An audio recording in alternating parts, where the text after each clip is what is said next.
O casarão da fazenda Montemor, no Vale do Paraíba do século XIX, era um monumento à riqueza, mas naquela noite soava como um mausoléu. O barão de Montemor, de nome completo Dom Afonso de Freitas Álvares, era a força motriz, o pilar e o veneno daquela propriedade colossal, e sua voz grossa ecoava pelo salão de jantar, carregada de uma fúria antiga. Seus olhos, injetados de cólera e temor, estavam fixos em seu filho, Henrique, o herdeiro legítimo e único, um homem de 30 e poucos anos, pálido sob a pressão. 3 anos, Henrique. 3 anos de casamento com a baronesa Sofia e ainda não há um fruto, um mínimo sinal de sangue novo para continuar meu nome. Eu não lutei contra a selva e a febre.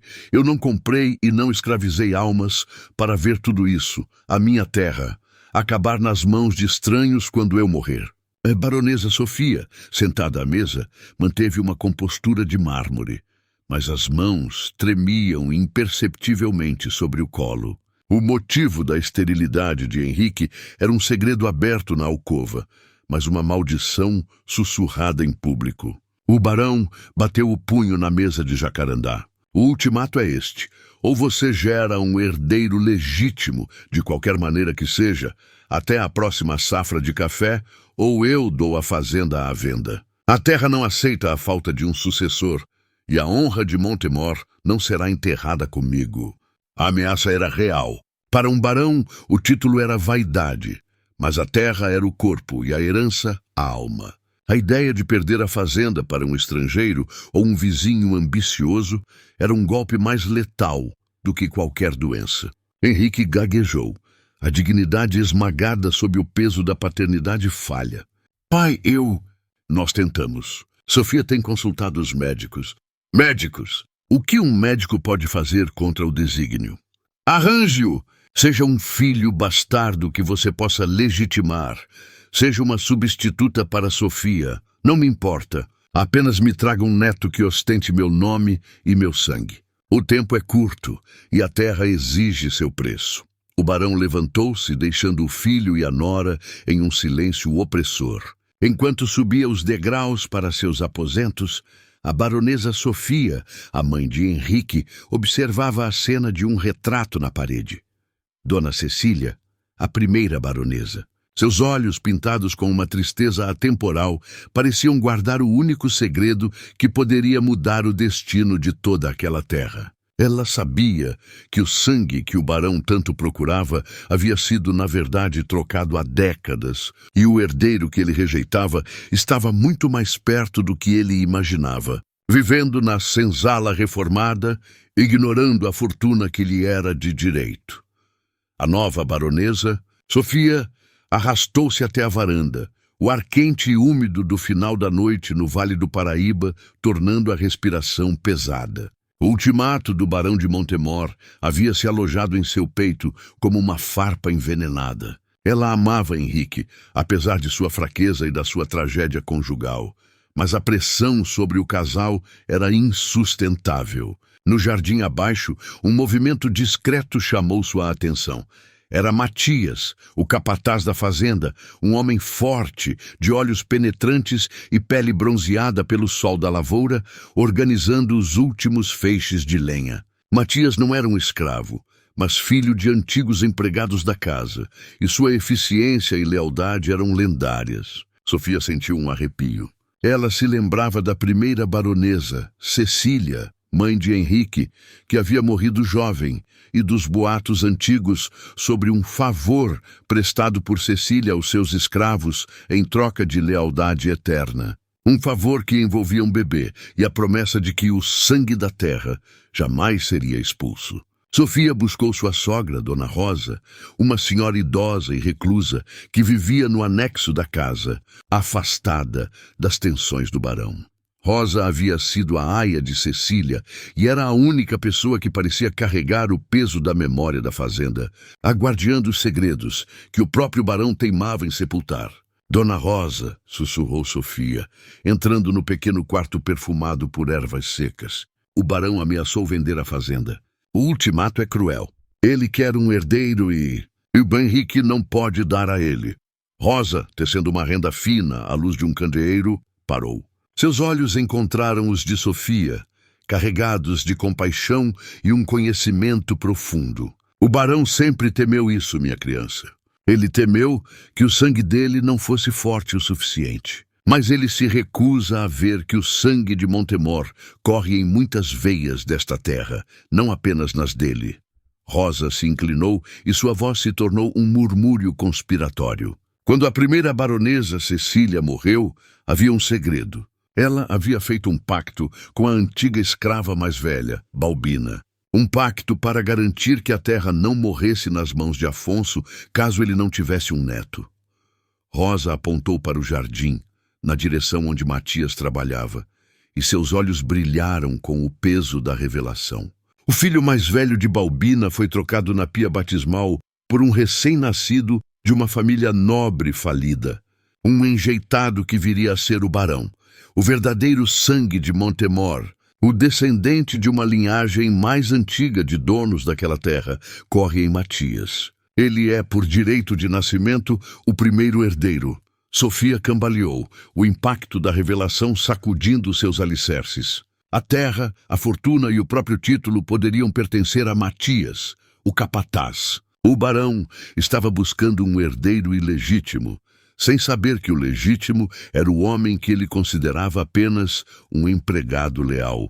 O sangue que ele desprezava era o único que poderia salvá-lo. Henrique estava em desespero. O peso da ameaça de seu pai esmagava-o. Ele era um homem culto, estudado em Coimbra, mas ineficaz na lavoura e impotente na cama. A perda da fazenda significaria não apenas a ruína financeira, mas o escárnio social, a morte de sua identidade. Ele precisava de um plano, e rápido. Seu olhar recaiu sobre Dona Estela, a jovem viúva do fazendeiro vizinho. Estela era conhecida por sua beleza e por sua necessidade desesperada de segurança financeira, pois a herança de seu marido estava sendo lentamente devorada por dívidas e credores implacáveis. Ela era a candidata perfeita para uma negociação arriscada, um pacto de conveniência. Henrique a encontrou na igreja da cidade durante a missa da tarde e a convidou para um chá reservado no escritório da fazenda Montemor no dia seguinte. O barão estava ausente, inspecionando uma das lavouras mais distantes. A conversa começou com formalidades tensas, mas Henrique foi direto ao ponto. Estela, ele disse, a voz rouca, eu estou diante de uma calamidade. Meu pai me deu um prazo para gerar um herdeiro, e minha esposa, Sofia, por mais que tente, não consegue conceber. Minha fazenda, o legado de Montemor, está em risco. Se eu não apresentar um sucessor, tudo será vendido. Estela ergueu as sobrancelhas, a frieza de seus olhos verdes contrastando com o calor do seu vestido de seda. E o que eu tenho a ver com isso, Henrique? Tudo, ele respondeu, deslizando uma pequena caixa de joias sobre a mesa. Dentro, um colar de pérolas perfeitamente brancas e raras brilhou. Eu proponho um acordo. Eu a tirarei da beira da ruína. Você terá a segurança de que precisa e um futuro para sua família. Em troca, você gerará um filho meu. Um filho que será registrado como o legítimo herdeiro de Montemor. Você receberá uma quantia substancial e uma casa confortável na capital com uma pensão vitalícia. O barão nunca saberá a verdade e o nome Montemor será salvo. Seu filho terá a vida de um barão e você, a liberdade de uma viúva rica. Estela pegou o colar, ponderando o peso das pérolas e o peso moral do que lhe era oferecido. Era uma proposta indecente e ilegal, mas a tentação da segurança era um abismo. E Sofia, sua esposa? Sofia fará sua parte. Ela se tornará a mãe desse herdeiro. Ela concorda que a fazenda é mais importante que o nosso matrimônio. Ela não terá escolha. A terra é a nossa religião, Estela, e o preço é o sangue. Estela sorriu, um sorriso calculista. Aceito, Henrique, mas quero tudo documentado. E se este filho nascer, ele será meu, e eu terei acesso a essa pensão de forma irrevogável, independente de qualquer coisa que aconteça com você ou com seu pai. O sangue que você compra terá um alto preço na moeda da segurança. O pacto estava selado. Mas Henrique não sabia que, enquanto ele comprava um herdeiro forjado, o verdadeiro herdeiro, Matias, estava observando-o da janela, tendo ouvido a conversa e pronto para agir. Ouvido a conversa e pronto para agir. A revelação de Dona Rosa sobre Matias e a verdadeira linhagem de Montemor consumia Sofia. Ela não podia mais encarar Matias como um simples capataz. Ele era a chave para a sobrevivência da fazenda, o único que poderia derrotar a ambição cega do barão e impedir o plano sórdido de Henrique. Ela precisava confrontar Matias, mas não podia fazê-lo à luz do dia, sob os olhos curiosos dos serviçais e do olhar vigilante de seu marido.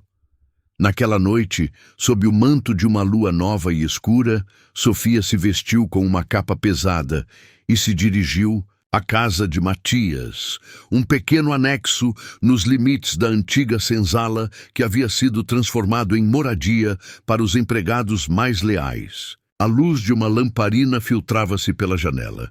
Ela bateu com 3 toques leves. Matias abriu a porta, o rosto sombrio de surpresa. "Baronesa, o que faz aqui a esta hora?" Sofia entrou rapidamente, fechando a porta atrás de si. A sala era simples, mas limpa e organizada. Ela respirou fundo. "Eu vim porque eu sei. Sei a verdade que sua mãe, Balbina, guardou e que Dona Rosa me contou. Eu sei que você é o primogênito de Cecília, a primeira baronesa. Você é o verdadeiro herdeiro de Montemor."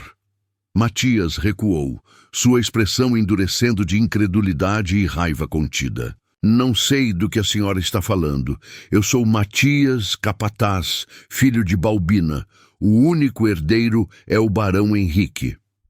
"Não minta para mim, Matias. A troca de crianças, a promessa de sua mãe a Cecília, está tudo registrado nos papéis de batismo antigos que Rosa guardou. Você tem a marca de nascença no ombro, que a linhagem dos Freitas sempre teve. Você é o sangue legítimo." Matias soltou uma risada amarga, mas havia dor em seus olhos. "E se for verdade? O que eu faria? Eu sou o capataz. Ele me trata com um respeito frio, mas nunca me veria como um filho. Eu sou, na melhor das hipóteses, um bastardo, um intruso. O barão nunca aceitaria que a terra fosse para as mãos de alguém como eu." Sofia se aproximou, sua voz baixa e urgente. "O barão não pode saber, não por enquanto, mas você pode salvar Montemor. Henrique e eu estamos arruinados. Ele fez um pacto imoral com Estela para gerar um herdeiro falso. Se a fazenda for vendida, você perderá sua casa, seu trabalho e sua terra, que é sua por direito de sangue. Precisamos do seu apoio.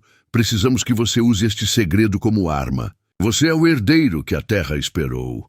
Não deixe que o barão venda seu próprio legado." Matias levou um momento para processar a informação, seu olhar varrendo o quarto como se procurasse uma armadilha.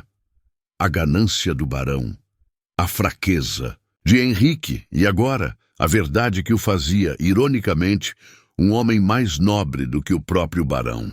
"O que a senhora propõe, baronesa?" Sofia sorriu. "Eu proponho uma aliança. Eu serei sua aliada na Casa Grande. Você, o sangue da terra, nos bastidores. A terra trocada por um herdeiro, Matias. Está na hora de tomar o que é seu." Com a aliança, selada entre Sofia e Matias, a tensão na fazenda Montemor atingiu um ponto de ebulição silenciosa. Henrique, alheio ao segredo de Matias, estava focado em seu plano com Estela. Os encontros eram discretos, mas a baronesa Sofia, com a ajuda de Rosa, começou a espalhar boatos sutis entre os serviçais sobre a fragilidade da saúde de Henrique e a necessidade desesperada de um tratamento no exterior. O objetivo era preparar a casa para a eventual gravidez de Estela, que seria introduzida na casa como uma nova dama de companhia, supostamente para ajudar Sofia em sua convalescença, um disfarce sutil para a gestação que viria. O barão, Embora desconfiado da saúde de seu filho, estava mais aliviado com a atitude proativa do que irritado. Ele só se importava com o resultado. Um neto, Matias, por sua vez, começou a estudar os documentos antigos guardados por Dona Rosa. Eram escrituras de terras, correspondências de Cecília e, o mais importante, o registro de batismo que confirmava a troca de bebês. A criança que se tornaria o Barão Afonso havia sido comprada de uma família empobrecida para substituir o bebê doente de Cecília. O bebê de Cecília, trocado por sua aia Balbina, era Matias. A terra, de fato, havia sido trocada por um herdeiro. Matias sentiu uma mistura de vingança e justiça. Ele não queria o título de barão, mas a terra, a sua terra. Um dia, o barão chamou Matias ao seu escritório. "Capataz", disse ele, a voz ríspida, mas com um toque de respeito forçado. "Tenho notado sua eficiência. O café está sendo colhido com uma velocidade impressionante. Você está se mostrando mais útil que meu próprio filho. Diga-me, você tem ambições?" Matias manteve o olhar firme. "Minha ambição, barão, é ver esta fazenda prosperar. Eu nasci e cresci aqui. Esta terra é o meu lar.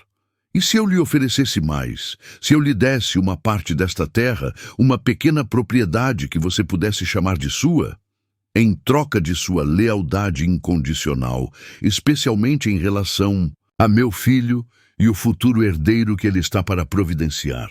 Era um teste. Matias sorriu interiormente. O barão estava tentando comprá-lo para proteger seu herdeiro falso. "Agradeço a oferta, barão, mas não preciso de terra de presente.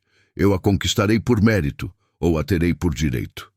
O barão apertou os olhos, incomodado com a audácia do capataz. Mas a ambição de Matias lhe agradava. Era a mesma ambição selvagem que o havia levado ao título. Enquanto isso, Estela confirmava a Henrique que estava grávida. O alívio de Henrique era palpável, mas a baronesa Sofia o olhava com um desdém crescente. O sangue forjado estava a caminho. Agora era uma corrida contra o tempo. Se o barão descobrisse a farsa antes que Matias pudesse provar seu direito, a terra seria vendida. O sangue e o barão estavam em jogo, e a jogada final seria feita na próxima reunião da família, quando o barão de Montemor, em seu leito de dores, chamaria o conselho para anunciar o casamento de Henrique e Estela. A tensão entre Matias e Henrique era quase física. Henrique via Matias como um rival perigoso, não apenas por sua força e sucesso na lavoura, mas pelo olhar de admiração que ele percebia em Sofia quando Matias estava por perto. Matias, por sua vez, olhava para Henrique com a frieza de um homem que estava prestes a tomar o que lhe era devido. Sofia, agora completamente aliada a Matias, aconselhou-o a agir. A gravidez de Estela era real e progredia rapidamente, e o barão, que estava cada vez mais doente, planejava oficializar o casamento forçado de Henrique e Estela em uma cerimônia discreta na capela da fazenda antes de fazer o anúncio oficial do herdeiro. O tempo estava se esgotando. Matias sabia que precisava do último e mais vital documento para sua causa, o testamento original de Cecília, a primeira baronesa, que Rosa acreditava estar escondido em uma cripta secreta sob a capela. Um testamento que, segundo Rosa, dava a terra a quem portasse o sangue da terra, se o barão não tivesse um herdeiro legítimo em 30 anos. Sob o pretexto de inspecionar a estrutura da capela para a cerimônia, Matias entrou no pequeno prédio histórico. Ele estava acompanhado apenas por um velho servente leal a Rosa. Os dois encontraram o acesso à cripta atrás do altar, camuflado por um painel de madeira entalhada. O cheiro de mofo e terra úmida era forte. Dentro, eles encontraram um pequeno cofre de ferro. Matias usou uma chave antiga dada por Rosa para abrir o compartimento. Ali estava, amarelado pelo tempo, o testamento de Cecília. O documento era claro. Cecília, Prevendo a obsessão de Afonso por um herdeiro legítimo e temendo que sua ambição destruísse a fazenda, havia deixado uma cláusula condicional.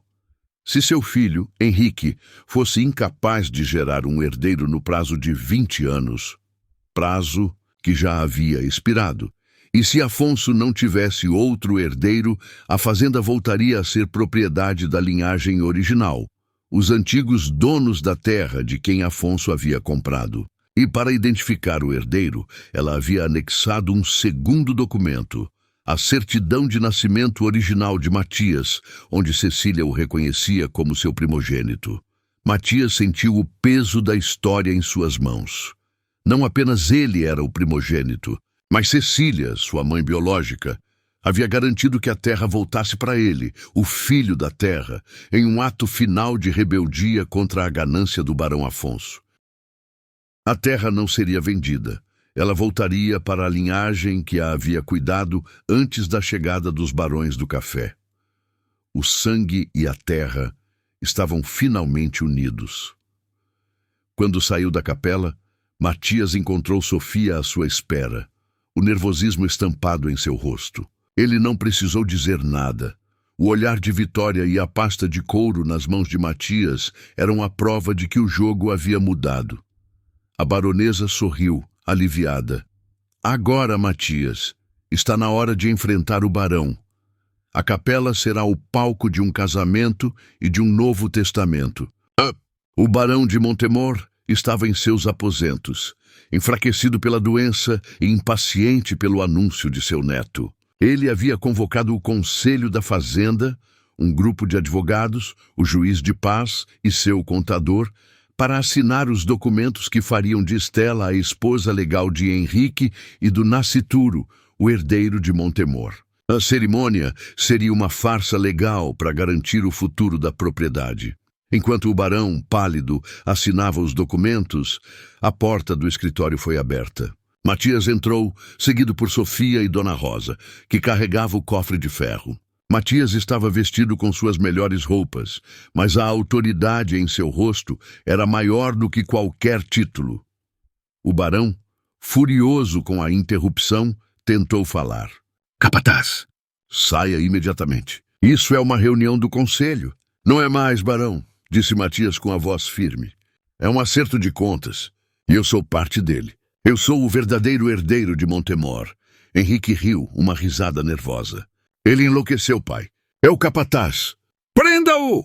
Matias, ignorando Henrique, colocou o cofre sobre a mesa. Barão Afonso, o senhor sempre disse que o sangue do seu neto salvaria esta terra. Mas o sangue que salva é o sangue original, o que o senhor rejeitou por ambição. Apresento-lhe o testamento da primeira baronesa, Cecília. O juiz de paz e os advogados leram os documentos em choque. O testamento, perfeitamente legal, apresentava a cláusula condicional da herança. Em seguida, Matias revelou a certidão de batismo com o reconhecimento de Cecília. Sou o filho mais velho de Cecília. O senhor não tem herdeiros legítimos, barão. A condição do testamento foi cumprida. A fazenda não pode ser vendida, nem pode ser herdada pelo filho forjado de Henrique. Pelo desejo da baronesa Cecília, a terra volta para o seu sangue original. Eu sou o primogênito, o herdeiro por direito de linhagem e por desejo de sua falecida esposa. O barão Afonso tentou se levantar, a verdade atingindo-o como um raio. Mentira! É um artifício, um golpe baixo de minha nora. Ele olhou para Sofia, que o encarou com determinação. A verdade é a única honra que resta, barão. A terra exige o seu herdeiro. E ele está aqui. A fúria de Afonso transformou-se em desespero. Seu legado estava sendo tomado por um homem que ele considerava um serviçal. Você não pode tomar tudo que construí. Não estou tomando, barão, disse Matias, com a sabedoria da terra. Estou apenas retomando o que era da minha mãe e o que foi prometido a ela. A terra não será vendida. Ela será cuidada por um filho, não por um título. O sangue e o barão finalmente se acertaram. O barão Afonso caiu na cadeira, o coração esmagado pela ironia do destino. A revelação no escritório foi o fim do barão de Montemor. Dias depois, Dom Afonso de Freitas Álvares faleceu, não de doença, mas de choque e de um coração partido pela perda do controle. Seu título, Barão de Montemor, expirou com ele, pois não era hereditário por direito e o governo imperial não o concederia a um filho bastardo. No entanto, a fazenda Montemor não foi vendida. Pelo poder do testamento de Cecília, a propriedade foi transferida legalmente para Matias, o primogênito e o sangue da terra. Henrique, humilhado e sem herança, foi forçado a aceitar um pequeno capital de Matias e se mudou com Sofia para a capital. O casamento com Estela foi dissolvido em segredo, e Estela, com sua pensão, deu à luz seu filho, que jamais soube da fortuna que quase herdou. Henrique e Sofia, livres da ambição do barão, encontraram uma paz modesta, longe da terra que quase os destruiu. Matias não assumiu o título, mas o papel de senhor de Montemor. Ele reformulou a fazenda, dando terras e melhores condições de vida aos antigos serviçais. Ele governava com justiça e o respeito que a terra exigia, misturando a visão de um empreendedor moderno com a reverência de quem nasceu e cresceu na plantação. A fazenda prosperou como nunca antes, com Matias introduzindo novas técnicas de plantio e acabando com a escravidão muito antes da lei de 1888, tratando seus trabalhadores como homens livres. Sofia e Matias mantiveram contato por cartas. Ela admirava o homem que ele se tornou, forte, justo e um verdadeiro guardião da terra. O sangue da terra havia provado ser um sucessor mais digno do que o sangue nobre. Matias um dia caminhou pela fazenda sentindo o cheiro do café maduro. Ele parou no cemitério da família onde o barão Afonso havia sido enterrado. Ele não sentia ódio, apenas pena do homem que havia valorizado um título vazio mais do que a própria vida. Ele olhou para a vasta extensão de Montemor, agora sua. A terra não havia sido trocada por um herdeiro falso, mas havia sido reivindicada pelo herdeiro verdadeiro. A herança de Montemor não era o título de barão, mas o amor profundo pela terra, um amor que Cecília havia plantado em Matias e que ele cultivava com cada nova colheita. A história do sangue e o barão terminava não em tragédia, mas na justiça silenciosa da terra, que sempre escolhe quem é digno de a possuir e a amar. O ciclo estava completo e o futuro de Montemor estava seguro.